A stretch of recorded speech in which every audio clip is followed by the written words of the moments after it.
Біртұтас тәрбие бағдарламасының негізгі мақсаты оқушыларға жеке тұлғаның, қоғамның және мемлекеттегі жауапкершілігін түсіндіру.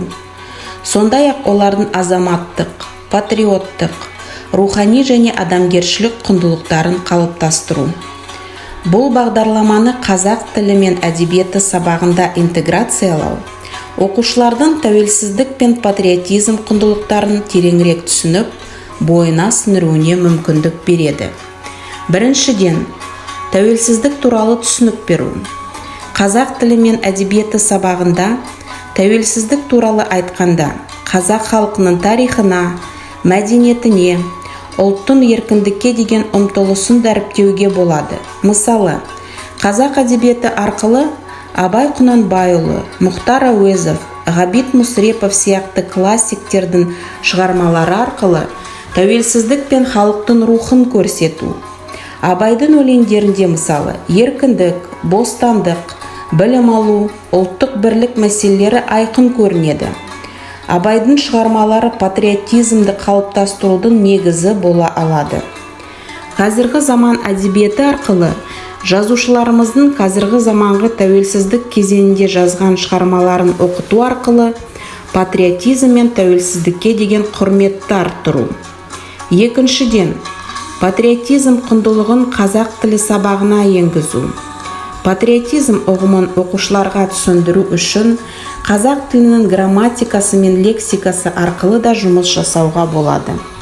Лексикалық жұмыстарға жататыны тәуелсіздік, ел, отан, атамекен, ұлт, мемлекет сияқты сөздерді оқушылардың сөздік қорына енгізу. Бұл сөздер арқылы оқушылар қазақ халқының тарихы мен мәдениетіне тереңірек үңіле алады. Оқушыларға тақырыпқа қатысты эссе немесе шығарма жаздыру. Мысалы, менің елім, атамекенім, тәуелсіздік еліміздің болашағы, патриотизм менің жүрегімде деген тақырыптар оқушыларға патриоттық сезімді дамытуға мүмкіндік береді.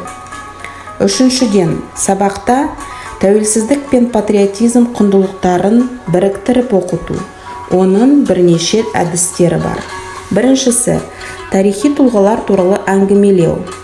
Тәуелсіздіктің жолында күрескен қазақ батырлары, тұлғалар, саяси қайраткерлер туралы әдеби шығармалар мен тарихи деректерді оқу.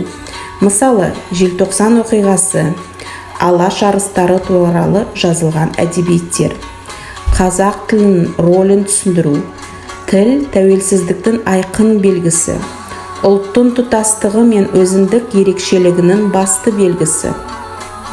Қазақ тілінің мәртебесін көтеру, оны сақтап қалу, дамыту қажеттілігі туралы оқушыларға мәлімет беру. Және де сабақ барысында интерактивті әдістерді қолдануға болады. Мысалы, дебат, пікірталас, оқушыларды тәуелсіздік тақырыбына қатысты пікір алмасуға шақыру. Патриотизм тек сөз бе, әлде іс бе? Немесе Қазақстанның тәуелсіздігінде қандай үлес қосар едің деген сұрақтар бойынша талқылау.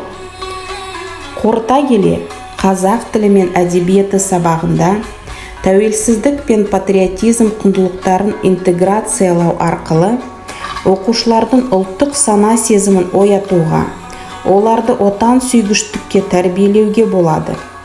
Осылайша, жас ұрпақтың ұлттық мүдде үшін еңбек етуге, тәуелсіздікті қорғауға деген жауапкершілігін қалыптастыруға үлкен үлес қосуға болады.